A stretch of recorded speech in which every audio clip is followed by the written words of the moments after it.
I cannot tell you how excited I am to have you on the podcast. And I think everyone will be, because Robert Putnam is one of those names that is surprisingly unknown, but then surprisingly very well known, depending on who you ask. So if you ask a lot of people in the streets, if you said, do you know Robert Putnam? They would probably maybe say no.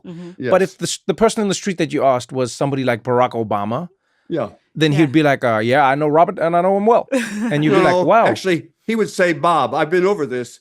There's a really funny New York Times interview in which the New York Times interview was trying to say, I'm New York Times reporter, pretty well connected. I know Robert Putnam.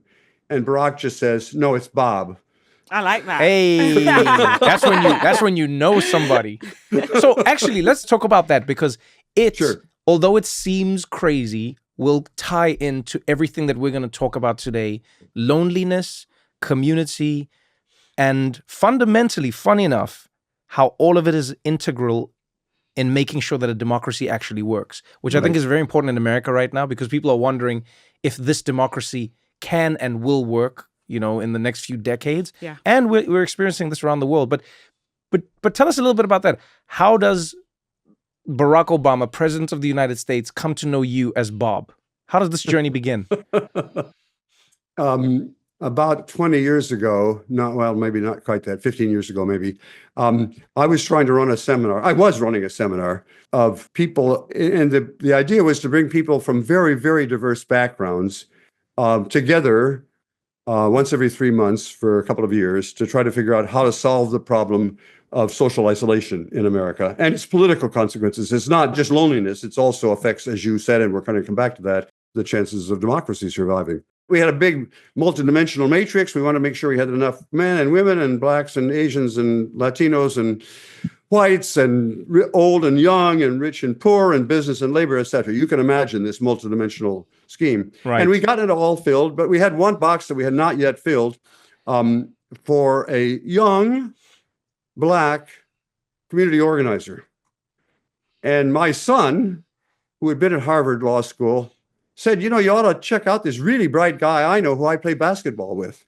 Because it turns out my son, this is going to make you believe in the conspiracy theory of American life. My son happened to be on the Harvard Law Review with Barack, and they played basketball together. Wow. He said, well, he's a community organizer out in Chicago. I said, bingo, that sort of fits our, the right matrix. So we got this guy here. He's one of the youngest people in the group. And he's very ambitious. It's clear he's very ambitious, but he's also cute. He's a little bit like like a mascot in this group.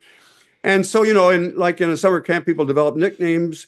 And our nickname for him was the Governor, because we thought, what a joke. This guy's ambitious, and he thinks he's going to eventually become hilarious governor of Illinois. This is the guy who 5 years later is the president of the United States. So you weren't wrong. Governor was a joke. It was a joke. There was something else that's important about him. Yes. He's very smart, but he's also, at least he can be very quiet. So, and this is a group of big egos. And so the first, we'd gather on a Friday night and all day, much of Saturday up until lunch, everybody else was doing what we called station identification. That is, they were telling us how important they were and why their views were the most important. And Obama kept silent during all of that. And then after lunch, he'd say, I've been listening to this. I've been listening especially to Susan and to Josh, and they think they disagree. But I think underneath, Susan and Josh agree. And they did. And everybody around the table was open-mouthed. How did he see that? We've been all sitting through the same conversation. And the whole conversation was polarized in many different ways, but he saw a way in which he could frame an issue in ways that would be productive for the whole group going forward. Oh, wow. He's able to see through all this, all the fighting. Yeah. He's able to connect groups that don't necessarily think they have anything that connects them. But I feel like that's the perfect jumping off point to get into your work. And I won't say single-handedly, because you always give credit to your team, and I think that's important. But you have been at the forefront of helping us understand social isolation and why this can very well be the reason society crumbles. Society as we know it, you know? Everyone talks about we're more polarized than ever. People say like, oh, you know, and I don't get along with the other parents at school. And people say like, I can't talk to my family because of politics. And I don't even know my neighbors' names. And at the same time, everyone says, I don't even know if this election will be the last one because democracy could be dead. Well, today we're going to be speaking to the man who really has worked on helping us understand the data behind the feeling.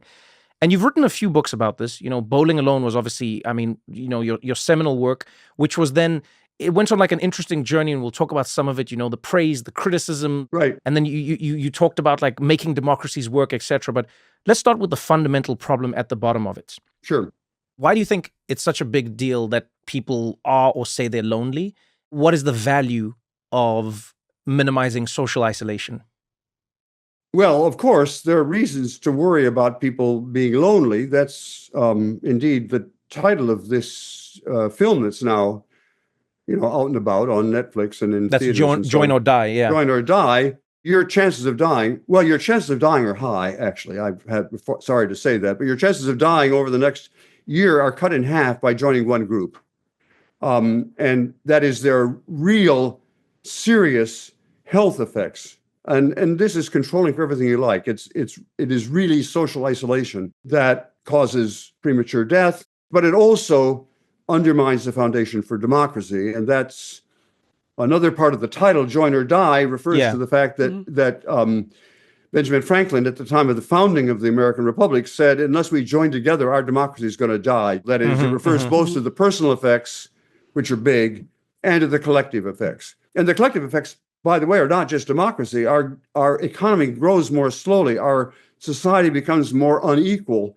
The political polarization is a big consequence of the lack of social capital. And Bowling Alone, the book Bowling Alone, first published in about 2000, but most of it was written in the late 90s, said, we've been going downhill for a long time in terms of our connections.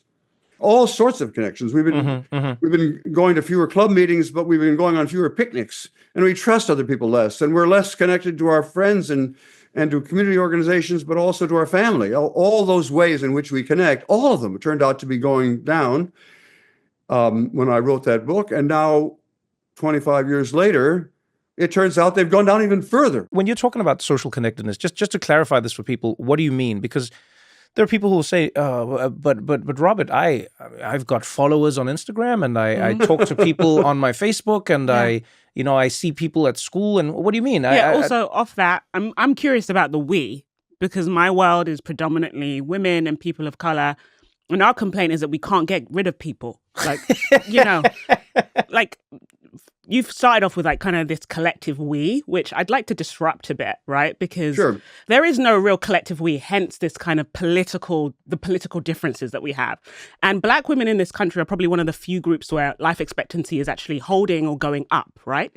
And one of the reasons they say that, and one of the reasons Black women vote the way they do and behave the way they do, is because they have this deep sense of community among each other. So I'd say, speaking for Black women statistically, these aren't Black women's problems. And that's often because we are the carers. We are the people that are looking after children, elderly family members. They're looking to us. So I don't know many isolated Black women in the way that you speak of. Also, I say just like ethnically, I'm Nigerian British, I'm Igbo. It wasn't just about my tribe, it was about my clan, which is the Aha people.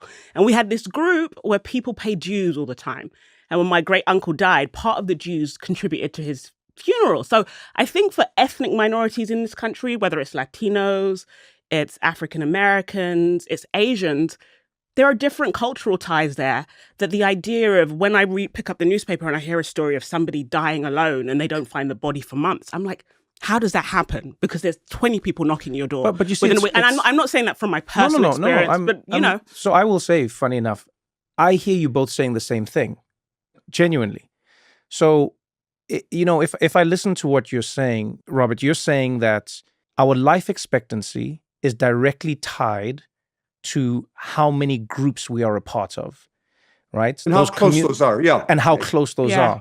And everything I'm hearing you say, funny enough, is, and I understand the delineation of like the we, but I mean, we use the we in many different ways, but I hear you saying the same thing. You're going, Black women's life expectancy is holding and going up in America because partly they are in these tight-knit groups. And so maybe that's sort of what I would like us to figure out is, what are some groups holding on to that other groups are letting go of? Because I agree with you. I think even if I look at my life, Robert, I grew up in South Africa. I know your life. I read your life story. So damn, I know your life. And Christiana grew up in London, right? But we have similarities, and the main thing for me was, till this day, even Black women almost never found themselves without a community. And they worked towards it. So my grandmother was part of a thing called a society, where all the grandmothers would come together and they would put their money into a collection, and one member would get money every single month. And then there was like a funeral society as well. And that was just a group of people who come together to talk about funerals. And then there was another church society, and that it's self-explanatory. And so maybe that's what I want to try to get to, because I actually hear you both saying the same thing. And correct me if I'm wrong. I think the we you're talking about is like all of us, every single human being in a society. And Christiana, what you're saying is like, Black women don't seem to have the same issue. So maybe let's dig into that. You did a lot of this work in Italy, right? A lot of your seminal work came from Italy. Originally, yes. Yes. So, and a lot of the time, when I'm having conversations about what happens in America, I'll say to people, I know America is the be-all and end-all for many people, but I think a lot of America's issues and ideas can be solved or have been solved in other countries. You go to Italy, and really you're on this journey of trying to understand why democracies work better or worse, or even to get more granular, you're trying to understand why some people trust government more, why some people trust institutions more, and why some governments and institutions are working better for the people that they're looking after.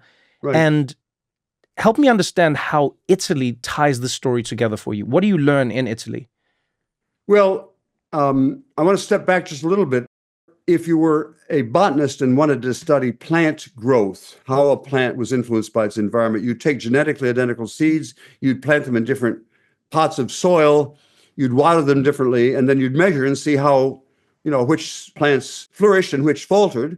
And then you knew it'd be something that you did in the soil or something, or how much you watered them. That's what Italians did in Italy in 1970. They created a new set of regional governments all across Italy, from up in the Alps to down in Sicily. They all had the same powers and money. They looked the same on paper, but the environments into which they were implanted were very, very different. Some were very advanced economically, some were very backward economically, some were Catholic, some were communist, etc. And so we, for 20, 25 years, followed those regional governments. We could see that some of them were very successful, not only in terms of were they able to build daycare centers when they planned to, but also in terms of what did the people think. And so we could see there were some successful governments and some failures. And then the question is, well, what was in the soil? And we had a lot of different ideas.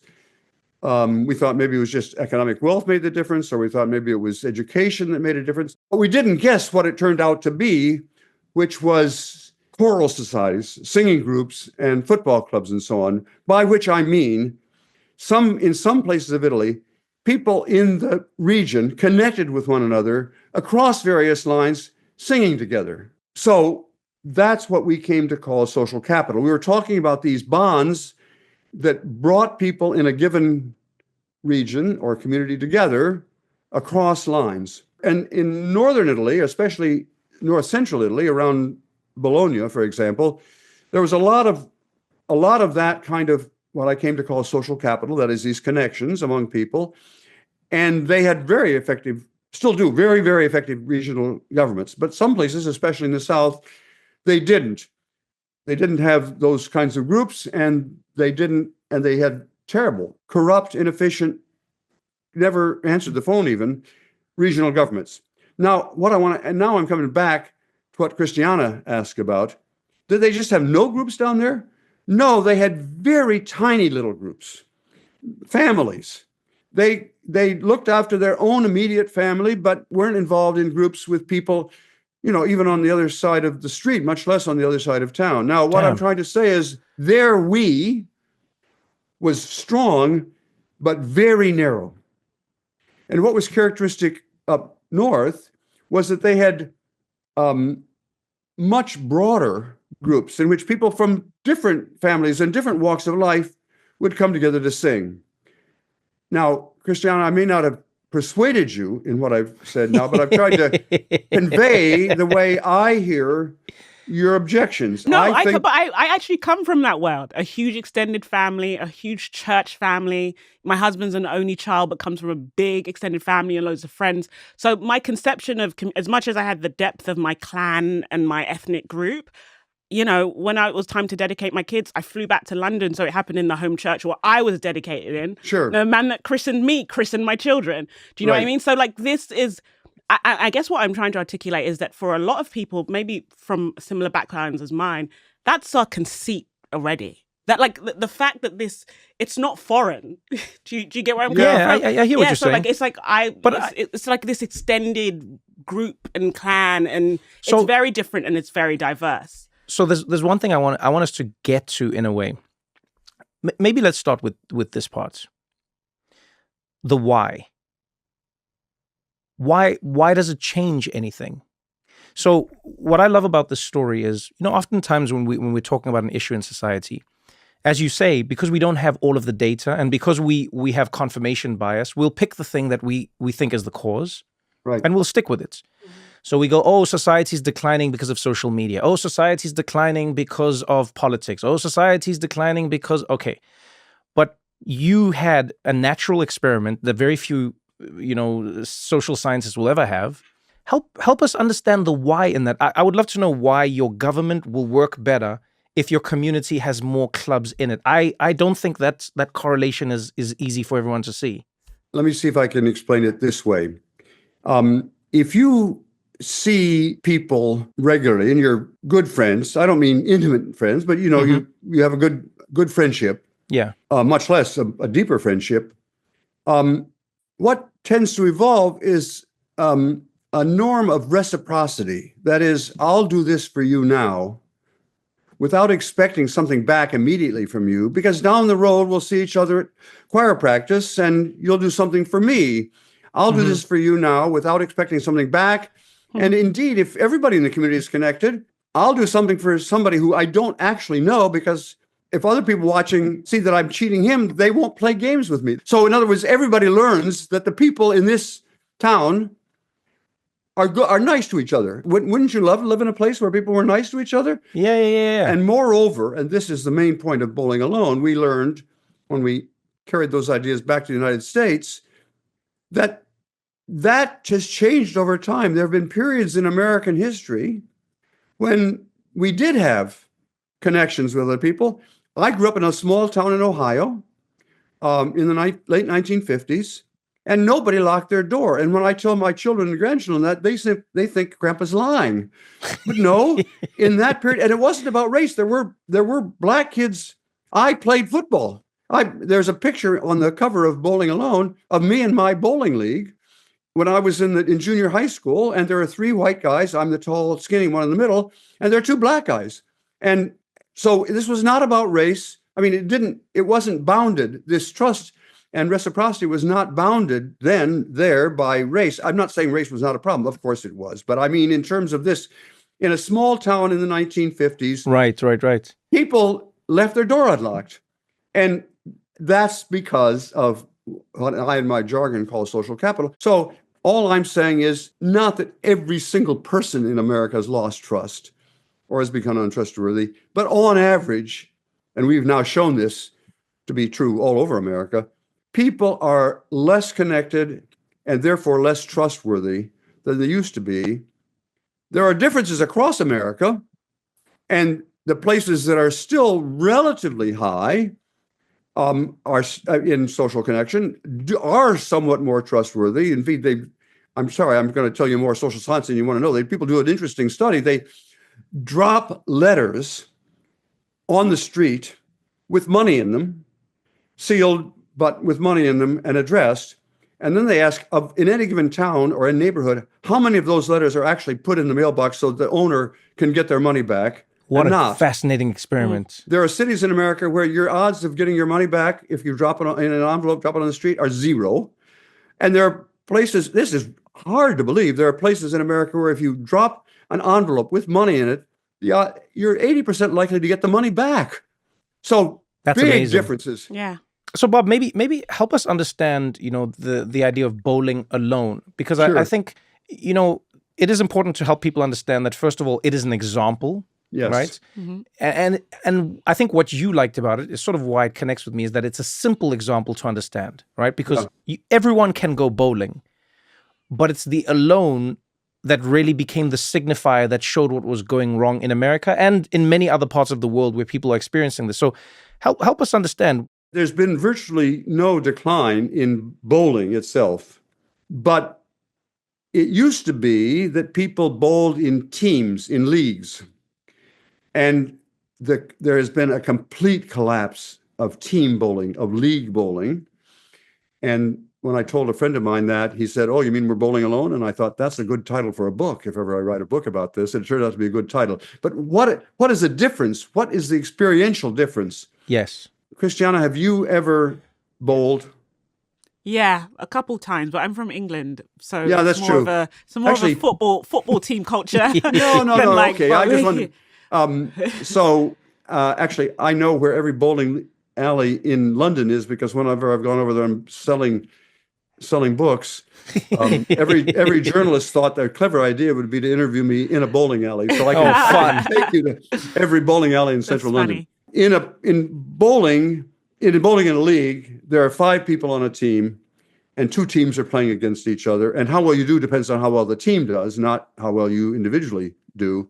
And at any given time, 2 people are up at the lane throwing the ball down, but the other 8 people are sitting in a semicircle at the back of the alleys.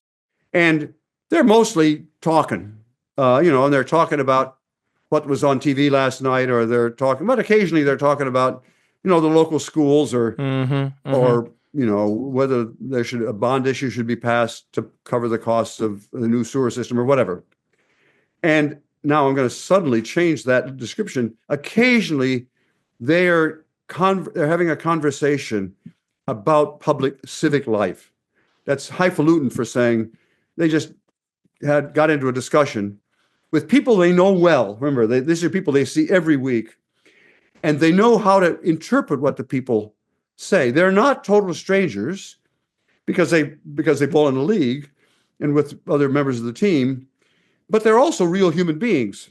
And so the reason I decided to use that as a metaphor is that it does say, here are people who know each other. If you're in a team, they know each other, and they're not doing politics, but occasionally it helps with the politics. Does that make sense? I mean, occasionally they're able to have a conversation that's a kind of a responsible conversation. It's not just 2 guys yelling at each other or 2 gals yelling at each other. It's 2 people who are going to have to get along, because the next week they're going to be back in the same bowling alley. And it seemed to me a useful way of describing how bowling in a league, in a team, is not just fun. I mean, it's important to emphasize this. I really wish I'd emphasize this more.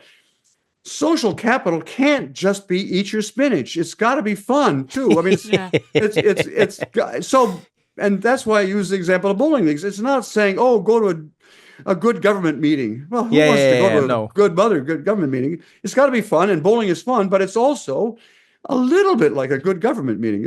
I may be exaggerating here, but that's where the idea of bowling together came. And then the opposite of that was, we are just less opportunity for encountering people that we know well to talk occasionally about public affairs. Right. If we only meet at a political rally, our conversations will only be political, and then we'll forget what connects us. Yeah. One other thing I wanted to throw in maybe here. I know your work is all about data, so I don't know if you have the data on this, but how much do you think companies and jobs and capitalism and the way it's been employed in America over the past 50, 60 years has affected people's ability to do that? Because, when you're talking about let's go bowling together, I just think of personally friends of mine and how we always want to do things. But more often than not, people will say, I would love to, but I work late that day. Yeah, I wish I could, but I've got to finish this thing for work. Yeah, I want to, but the work and then it's like my kid, and I got to see the kid because I don't have childcare, and I've got to, and I wonder, because you are a man who, as you say, you've lived through time. I would love to know if there's any data or any experience that you've had that has shown you that our ability to engage in a league with other people is directly affected by how much time our work gives us off to do that. Remarkably, I've got good data on how people spend every hour of their day going back to the 1960s. Would you believe that's 60-year time trend? And it's very interesting. Invite me back for another 2 hours and I'll talk about how our lives have changed. For example, back in the day, in the 60s, the average American slept 7.5 hours a day. And that average is exactly 7.5 hours today. There's been no change on average. Some people speak more, some people that's impressive though, still, yeah. But here's the complicated part, actually. We're spending less time at work than we used to. Less time at work. No ways. So less time at work. So what do we do with our extra time? All of it is spent in front of screens. There's been a steady, long-term rise in the amount of time we spend in front of screens. And the most recent data, you might think, well, okay, it used to be screens like television, and now it's screens like, some social phones and media iPads and whatever, no, but it isn't. We're actually spending more time watching TV than we used to, and we're adding to that. Now, don't quote me exactly, because I've got the data, I just don't have it in front of me at this moment. I didn't know you were going to ask me this question. We've added since the advent of social media, another 2 hours a day, 2 hours a day. And yet we're spending less time in the presence of other people. I mean, the data are just the worst you could imagine. We've got more free time. We do have more free time. Wow. And we've spent more than all of that free time in front of a screen. Damn. I feel called out. Wow. Well, you asked me for data. No, I mean, I see every binging and every TV show, I see it very differently now. But of course, I want people to watch this podcast. This is a different kind. Yeah, but I mean, wow. Listen to the podcast on the way to meet your friends. Yes, exactly. Yes, that's why we love podcasts. Yeah. We're going to continue this conversation right after this short break.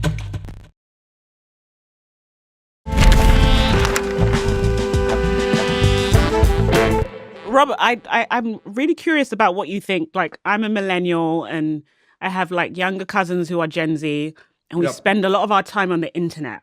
I met my spouse through Twitter, as crazy as that sounds. Right. So this is a world where people meet their spouses, whether it's Tinder or Instagram. And then Gen Z, they spend probably a disproportionate amount of their time online. And for some people, and I think in my generation and younger, that's where they found their connections. Would you think that's a problem, or do you think that can be an alternative third space that maybe can foster that sense of trust? Christiana, you asked lots of really good questions, and they're all complicated. And I'm gonna try. I'm a complicated person, Robert. I'm sorry. Did you say Robert? No, it's Bob. Please. So, it's Bob. Oh, we get Bob now. We get Bob. Wow. Okay. I was going to say Professor Putnam. Oh, please. I mean, if I get a phone call, and the person says Robert, I just hang up right away, because if they know me, it's a nice screener I use as answering the phone. Okay, Bob.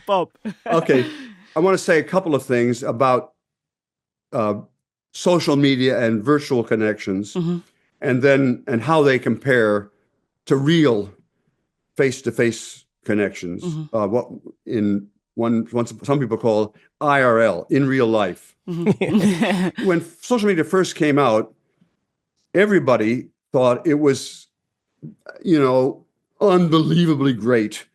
World peace was going to break out. We would all we would all be friends with each other because we were all connecting across.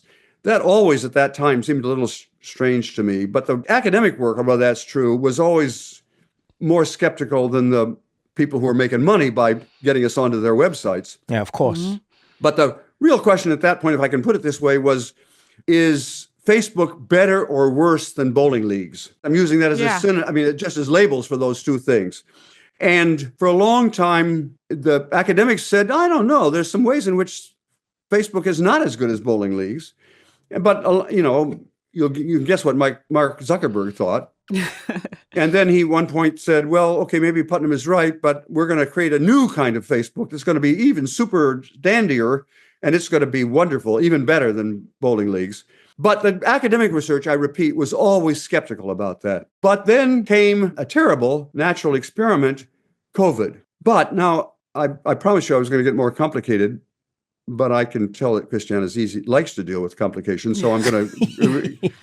I have so far been phrasing this problem as if the choice we had was between either face-to-face or social media, right? Yes. Yeah. But actually, that's not true. Almost all of our networks today are simultaneously face-to-face and internet-based. Yeah. My wife, Rosemary, and I do see each other a lot every day. That is, there's a face-to-face relationship there. But she has a different office than mine. And astonishingly, much of the time I send her an email or send her a text and she responds. It's not, we have one set of relationships that are face-to-face and a different set of relationships that are internet-based. They're the same. And I want to use a metaphor here if I can. In chemistry, we have the idea of an alloy is a mixture of two different base chemicals, like tin and copper, and you stir it and heat it and so on, and you get something that is neither tin or copper, but I never can remember, bronze or brass or something like that. Right. And brass is different from either the tin or the copper. Okay, so far so good. Yeah. Now what I'm saying is all of our networks today are alloys. So the question really is, how can we get an alloy that has the benefits of both? Yeah. That is to say, could we find a way to create a network that has the advantages that the internet has of not depending upon space, but that has the advantages of face-to-faceness, namely you can actually get together and cooperate with somebody. Do we know how to do that? And the answer is we sure do. Okay. We know how to, for example, there are networks that are internet-based for neighborhoods, and it's easy to contact the other people just whenever you get the idea. You want to borrow a rake or something, you just send out an email. But then they're also in the neighborhood, so I could go and get the... You go get the rake in person. Right. So it's not a technical problem. So why don't we have lots of these things? It sounds like it'd be wonderful to have this, right? And it turns out the real answer is these big companies. They know how to do it. They know, and I know this because I've talked personally. They invited me, Bob Putnam, out to wherever it was in Silicon Valley to talk about social capital. Amazing. And we had a wonderful conversation. They clearly knew what I meant, and they knew the difference between face-to-face and connected, and they knew how to use, they conveyed the idea that they knew how to... Oh, they knew how to use their tools to get people to connect in person. Yes, but why don't they do that? Answer, when it's much better for their business line if people fight than if they cooperate. Yeah. You can't sell ads in person. That's another problem. No, it's true though. You can't monetize people's connections when they aren't digital, and so now you're limiting your revenue. You know, this seems like a similar problem that exists in many different industries and fields, right? In that, like, let's say food. There's nothing wrong with drinking a glass of Coke. There really isn't. There's nothing wrong with having a burger from McDonald's or whatever. There really isn't. However, those products are oftentimes made to make you crave them and want them way more than you naturally would. Yeah. Right. And you know this because you as a person, just think about you as a person. You do not say to yourself, I should do that again. You don't. You go like, I can't believe I did that again. I had too much of it. But then you want more of it. And then you want more of it. And then you want more of it. Right. And we're supposed to be having, quote unquote, a balanced diet. So it's like, have your vegetables, have the salad, have the stew, have the this, have the that, and then have your snacks and you'll be fine. But it feels like we're in like an arms race against companies who go, we're not going to give you a break. If you have a choice of 10 meals, we want you to pick the snacks 10 times, and we're going to design it in such a way that you're going to pick the snacks 10 times. But then on the outside, they'll say, no, we want you to eat healthy. And you're like, yes, but you made your product so that I can't. Do you get what I'm saying? Yeah. And I think the same thing goes for, like, what you're saying about social capital is they'll say it, we want to connect people, but they don't. You know how you know they don't want you to stop using the product? The simplest answer is infinite scroll. Yeah. right? If social media companies wanted us to not endlessly use their product, because they'll even have a label that's like, hey, remember to take a break now and then. Yo, you can just make me take a break. Yeah. You could literally, they could literally just go like TikTok, scroll, bam, you're done. This is your limit for the day. Yeah. And you know what? I almost think that people would actually like the product more because people would go, oh yeah, I finished my TikTok for today. I'm done. Yeah. You know what? Like, you're chronically online. Let's not talk about me. No, we must talk about you. I'm an addict. But Bob, it's so funny. You mentioned the neighborhood group and the rake. So recently I joined my neighborhood WhatsApp group. And it's very NIMBY. I thought it was very NIMBY-ish. But there was just like legit concerns about crime in the neighborhood and the LAPD getting out when they would come out. And, you know, sometimes people be like, there's someone walking in the neighborhood. This is their description. They're a bit suspicious. And there was one day it got a bit loaded because it was just like, there's a black guy. He's in a hoodie or something like that. Very fit the description. And it was somebody else in the group who's white said, hey, let's be careful we're not profile. Like, it was so refreshing for me. No, because I live in a majority white neighborhood. And I'm like, I don't want to be the black person in the group being like, you shouldn't say that. And there's a white guy said, hey, guys, we should be careful. And people figured it out amongst themselves. Yeah. Because it's also the same neighborhood group that when there is something suspicious happening, when there is a break-in and LAPD don't get there, there's the same people in the group that may say something offhand about a description that will show up to your house and make sure you're okay. And there's something about that group that's completely transformed. Like, I would be sensitive typically if I read about a description. But everyone has this trust among each other to say, even if we say the wrong thing, we don't mean it in the wrong way. We want to keep our neighborhood safe. And fundamentally, we all trust each other and look out for each other. And sometimes it's like, I need flour. Does anyone have flour? You know, and this is something I've never been exposed to, but it's happening through WhatsApp. But I'd say the critical thing is we have a great leader. I don't want to say her name because she probably doesn't want people to... But then do you meet in person to what Bob was saying? She messaged me and she said, she told me her history and she was like, I want to meet your husband and your kids. So we're trying to figure it out. And she's the person that goes around that's probably and she what it organizes neighborhood walks. Oh, there you see. But it's completely changed how I perceive not just people in my neighborhood, but how I even see how others see profiling. It's the neighborhood. There's something to the neighborhood group is what I'm trying to say, Bob. Yeah, and there's wonderful data on that. If you were worried about crime in your neighborhood and you had one of two strategies, you could have a lot more cops on the beat, pay cops more and, you know, arm them and so on. Or you could know one another's first name. The second is the more important crime fighting strategy. That is, it's more effective to have eyes on the street from your neighbors, just as you're saying.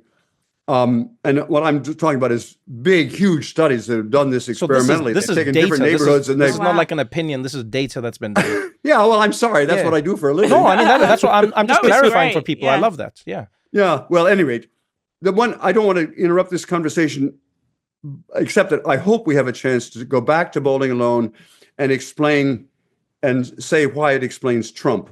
Let's fast forward to that point. We are now living in a country, and the world is living in the shadow of this country that is experiencing levels of polarization and levels of vitriol that most people say they've never experienced. Right? And one of the key tenets of this moment is that people do not trust the government. They don't believe in the government. They don't believe that anything can get done. They don't believe anything will get done. And a lot of people who are being elected into government, ironically, by the way, I always think that's ironic, is that those people are being elected into government because they say government shouldn't be a thing and we should just dismantle it all. And fundamentally, they're saying like, hey, everyone, you just take care of yourself. Why does the government do your education? You do your education. And why does the government do your healthcare? You do your healthcare. You do your own research. You do your own thing. So actually, help us understand, how do we go from a world where people spend less time, and it is crucial to remind everyone, bowling is one of the things. It doesn't matter what it is. It could be a book club. It could be a running group. It could be a bike club. It could be anything. How does America go from having fewer clubs to creating the movement that leads to Donald Trump? Right.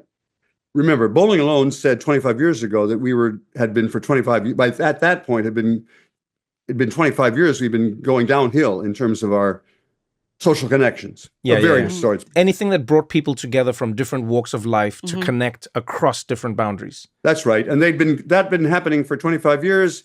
Now, 25 years later, we've gone back and done the same study, and it turns out Nothing has changed. It's still going downhill. Despite all of my pleading and talking with people, it's going downhill, which now means for 50 years, we've been going downhill.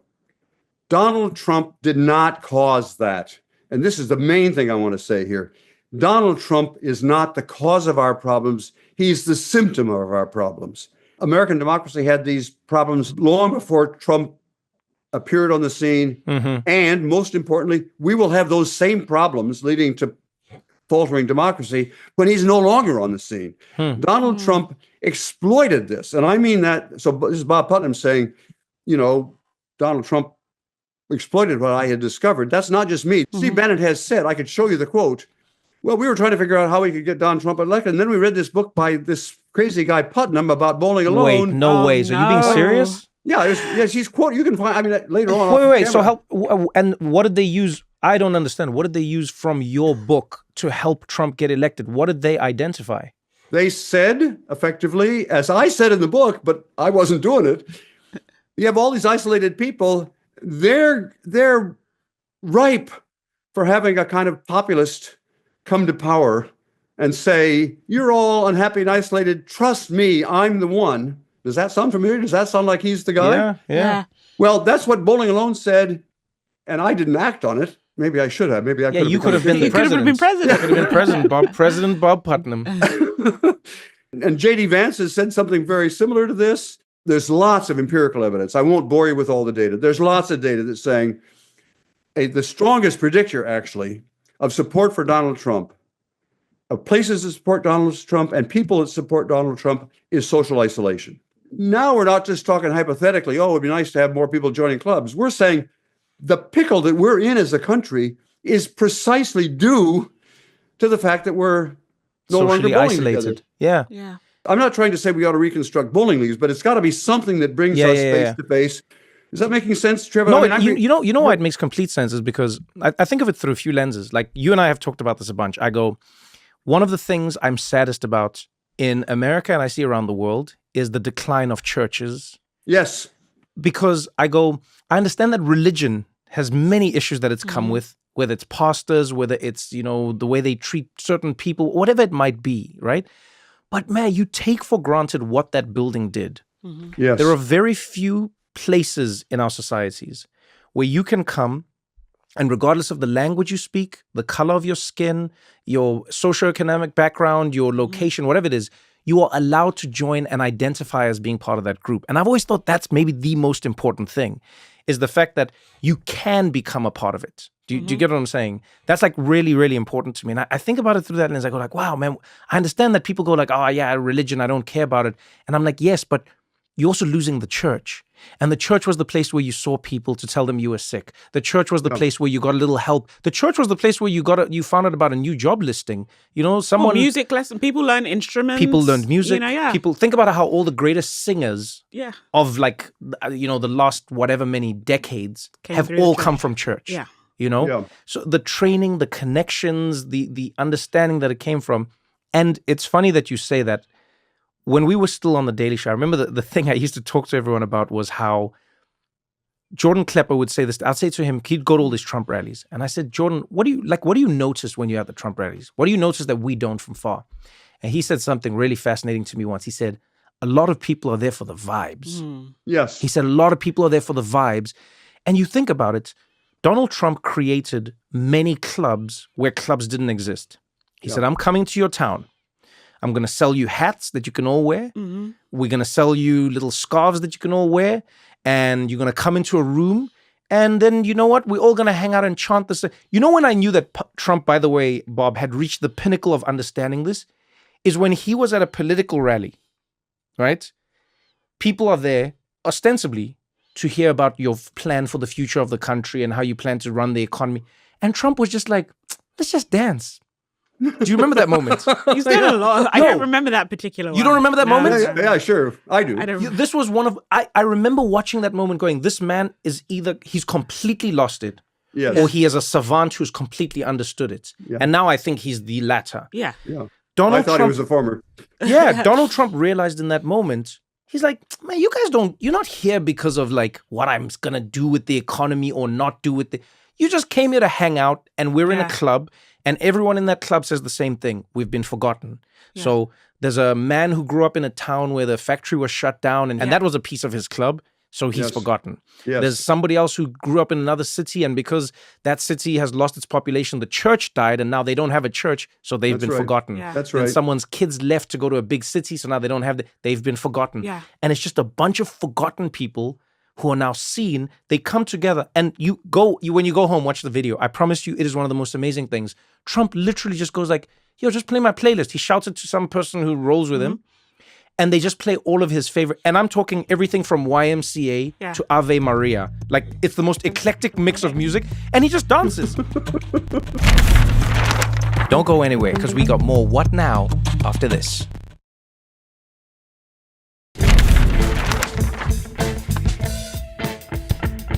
So, Trevor, my question is this. Like, you've hit on something with this Trump thing. How do we guarantee in this crazy world we live in that people don't start clubs of hate? Which I think what Trump did as much. Oh, that's a good question. You know actually. what I mean? It's just like, because that's then my concern. Because right? the Ku Klux Klan is definitely it's a club. It's they a local, bonded, it's a local club membership. Yeah, they took care of each other. They've got uniforms. Yeah. It's just like, how do we, in this like very polarized moment where where all sides seem to have deep resentment for each other, how do we make sure these clubs don't become spaces? Or is that even necessary? Well, yes, I think it is necessary. There are different kinds of social capital, different kinds of networks. And one important distinction is between what I call bridging social capital, that is ties that link you to people unlike yourself, and bonding social capital. Bonding social capital are the ties that link you to people just like yourself. Oh. So my bonding social capital are my friends with other elderly, white, male, Jewish professors. That's my that's my bonding social capital. And my bridging social capital are my ties to people of a different generation. I have a little bit of bridging that I rely on heavily across generations because I've got my grandchildren. And I'm not saying, this is important, bridging good, bonding bad, because if you get sick, the people who bring you chicken soup are likely to reflect your bonding social capital. That's a little bit what Christiana was earlier saying. The people who would really take care of her who would bring her chicken soup or the equivalent would be bonding social capital. I'm saying bonding social capital is not necessarily bad, but bridging social capital is crucial for a modern, diverse society like ours. Bridging across racial, across age, across gender, across party, and so on. So far, so good. Right. But bridging is harder to build than bonding social capital. My grandmother knew that. My grandmother said to me, Bobby, birds of a feather flock together. Right. She didn't think I'd understand. What she meant was, Bobby, bridging social capital is harder to build than bonding social capital, but she didn't think I'd understand that, which is why she used the avian metaphor about birds, but that's the basic point. So here's the challenge. Much of Trump's support, it draws from different kinds of demographic groups, of course, but it's bonded heavily on politics and not bridging at all. And so now I'm back at the question, why doesn't Putnam saying he wants lots of Ku Klux Klan? Yeah. And the answer is, I don't want lots of Ku Klux Klan because it's bonding and I want a lot of more bridging. Does that make sense to what I'm saying? That makes sense. And I want to know how to do it. Well, but I'm actually going to throw this, before we move on, Yeah. I'm going to throw something out here, maybe controversial. I would argue the reason the Democrats didn't do as well in this election is because they were bonding, they weren't bridging. Yes. Yeah. So if I look at Barack they were Obama's... bonding and they thought they were bridging. Yeah, but if I look at Barack Obama's campaign, right? Barack Obama was going, hey, I don't care if you're in Kentucky. Let's connect. Yeah. Do you have this issue? I have this issue. This is something I grew up with. You grew up. My grandmother looks like you. My mother looks like you. My father looked like that. I grew up in this world. He was bridging. Going to Iowa. Yeah. And he was like, yes, we can. Like it was bridging. Absolutely. We, it's got to be, yes. Right? Yeah. And so as much as it's easy for everyone to be like, Donald Trump and blah, blah, and we're all guilty of that. But I think of like the Democrats in this election, a lot of it was bonding stuff as well. It was very much like, white men are this and the rich have done that. And it became bonding that way as opposed to the coalition of saying, like Bernie even did well, by the way, when he was running. He did a lot of bridging, like, hey, let's all join. Mm-hmm. We're all struggling. Let's all come together as struggling people. We all deserve healthcare. You all, doesn't matter where you're from, bridge. And I think in this election in particular, there was a lot of bonding from both parties. And as crazy as this may sound to a lot of people, I think Donald Trump engaged in a little more bridging than people will give him credit for, which I think is why he connected more than people thought he would in some spaces. I want to know what Bob thinks of that. So this is, sorry, you didn't invite me on here to cite all my books, but I'm going to cite yet another book. No, that's exactly why we invited you on here. You're an expert. Okay, I want to talk about the growing gap between rich folks and poor folks in America. And the book was called Our Kids. The book was focused on a whole series of charts and graphs that showed the gap between rich kids and poor kids growing. Mm-hmm. And I'll say more about what I meant by that. But in particular, by rich, I didn't mean literally having lots of money. The book is based on the upper third of American society, which is basically college-educated folks. Okay. And the lower two-thirds of America, which is basically people who didn't graduate from 4 years of college. And what that book showed is a growing gap also among their parents. Those two groups are increasingly, they don't marry one another. It used to be that there were people would marry across these class lines, but they don't now. They used to be that they would live in the same neighborhood, but we're increasingly living in not racially segregated, but class segregated homes. And what I'm trying to say is that class lens was, when I wrote the book, at least as important as the racial lens. And it's becoming, relatively speaking, the class lens is becoming more important relative to the racial lens. The plight facing working class whites is the same as the plight facing working class blacks. That's what Bernie Sanders noticed. He was talking about everybody. Mm-hmm. It was down not at the bottom, meaning the poorest of the poor, but the lower two-thirds of the country. Right. And I think that the Democratic Party, this may be controversial, I think the Democratic Party has got to start focusing more on those class differences and less exclusively on the racial or other identity issues. Now, it sounds like I'm saying let's forget about black folks, and I'm not saying that. I'm saying let's really focus on working class black folks because they're the ones who are falling further and further behind. Yeah, to follow up on that, they because a lot has been said about black male increasing vote for Republican. Yes. They actually split the vote and they look at the black male vote specifically. And the black men most likely to vote for Trump were non-college educated and unchurched. Exactly. Whereas unchurched as well. That was the key. They were secular up to a high school diploma. Yeah. Young black men. That's the group most likely to vote for Trump.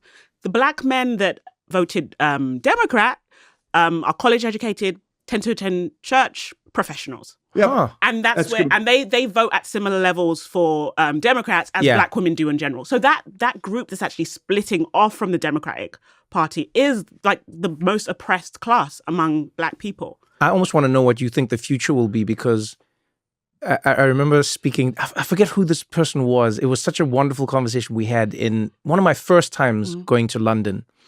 And I was talking to them about living in America, and I was talking to them about coming from South Africa and everything. And this woman said to me, she said, "Oh, darling," she said, "I can't wait for South Africa and America to get over race, because then they'll realize that everything's all about class, baby. It's all about class." And it really was an interesting idea, which has stuck with me, because I go like, yeah, the most classy society ever. No, but what I liked about it was this. Is she forced me to hone in on something that I think people do take for granted. Yeah. Oftentimes when we talk about issues that are like pertaining to black people, you'd be like, oh, black people have... That has just become an easy identifier for a class issue, right? And that's why people like Dr. Martin Luther King, like MLK was like, yo, I'm fighting for class. A lot of his stuff was class related. Very socialist. Yeah, he was fighting for class. And black people are disproportionately affected by it. But that's why, like, even the Black Panther Party, they found a coalition between white people who were proudly racist and black people who were militantly fighting against racism. But they were like, yo. Union jobs. Yeah, the guy was like, hey, man, we should all come together because we're all being affected by this. And in all of these cases, by the way, they formed clubs. The Black Panthers formed a mini club that wasn't the Black Panthers that involved all of these poor people. Yeah. Dr. Martin Luther King, he formed multiple clubs and chapters and all of these organizations. And it's interesting to see what you're saying is like these clubs came together around the issue of class. And so now let me ask you this then. So do you think, say, the people who are in the bottom 2/3, Yes. are they more likely to be negatively affected by not having a social club? Yes. And they're certainly much more likely to be socially isolated. I mean, Okay. they've got at least 2 strikes against them. Well, maybe 3. A, they're more socially isolated. Okay. And B, they're poorer financially. And C, they have got less education. So those folks are in a pickle. And what that means is it's important to just understand the math. This is simple arithmetic. We could have a clean system here in which we had all the college educated people, vote for the Democrats, and all the non-college educated people vote for the Republicans. What's wrong with that? Well, there are a lot more of them than of us. We, the Democrats, if we're going to retain power democratically, we've got to begin appealing, not ignoring race. I'm not saying that, but appealing more to the class-based interests. I want to try to end with 3 to-dos. Oh, yeah, that's great, because that's what Cristiano was asking for. What were you going to ask? Because then you can say it and then I was asking for my homework, the to-dos. Okay, great. So the what now? The what now, what Bob now? Putnam? I'm going to try to keep it simple, not because you guys couldn't understand something more complicated, but because I think we've got to understand in very simple terms. 1, go young. It's much more important that we focus on young people, regardless of where they are right now, because they are the future. And I'm now talking as an historian, looking back, not just over the last, 5, 10, 20, 50 years. I'm looking over the last 125 years. In my last book, which was called The Upswing, I looked over the whole of American history over the last 125 years. And big changes are not the creation of old guys like me. Old guys like me, sometimes we've been around so long that we understand that it doesn't have to be the way it is today. But we're not the people who have the ideas that will work to build social capital and save America in the, 2050s or something. I'm going to be long gone. So first thing is go young and inspire the young people to come up with the new bowling leagues. It's not going to be bowling leagues. It's going to be something else, but almost surely will involve something of high tech, but it will involve real personal relations with other Before you people. move on, a perfect example of that for me was Pokemon Go. So I'm assuming neither of you played it, but I was a huge Pokemon Go fan. Huge. I think this was the best execution of a video game in the modern age because it was a video game that everyone played. It was on your phones, right? And the goal was to catch Pokemon. You don't need to know what any of this is. Just think of a game where you're trying to catch little creatures. Okay. But what they did that was amazing was you had to catch the creatures in the real world. So they used your camera on your phone, and you would literally have to run out into the streets to catch these digital creatures. And so at first it was just like, oh, this is silly and this is fun. But I'll never forget the joy I experienced when one night I was in New York and I was running with a group of people in Central Park. Strangers at 11:30 p.m. because someone had tweeted and told us that there was a Snorlax, which is one of the creatures. There was a Snorlax in Central Park. And Bob and Cristiano, when I tell you, there were, if I was just to estimate, there were like maybe 500 people from like little kids who had dragged their parents out of the house all the way through to like adults who were playing the game running. And I remember at one point, one of the kids turned, looked at me, because we're all running, because there's a time limit. You don't know how long the creature will be there for. So we're all running through Central Park together. And one of the kids turns, looks at me. This kid's like maybe like 14, 15. And he looks at me and he's like, Trevor Noah. He's like, you playing Pokemon Go? And he's like, now I know I'm in the right place. And we run together. But what I loved about it was, to what you're saying, it was the perfect culmination. It wasn't the either or. Yeah. We were all It was playing a the digital alloy. game. It was the alloy. You could play the game at home, and we were playing it at home, but you could not help but bump into other people who were playing the game as well in the real world. And it was such a beautiful, because once the Snorlax was gone, all everyone could do now was talk. Where are you from? Hey, where do you live? Yeah. Where did you what's the best one you've caught? What have you? And this was like, the game won awards, by the way, even for getting people fit and running and moving. But I love that. So when you say the going young and figuring out the hybrid, I think there are ways to do it.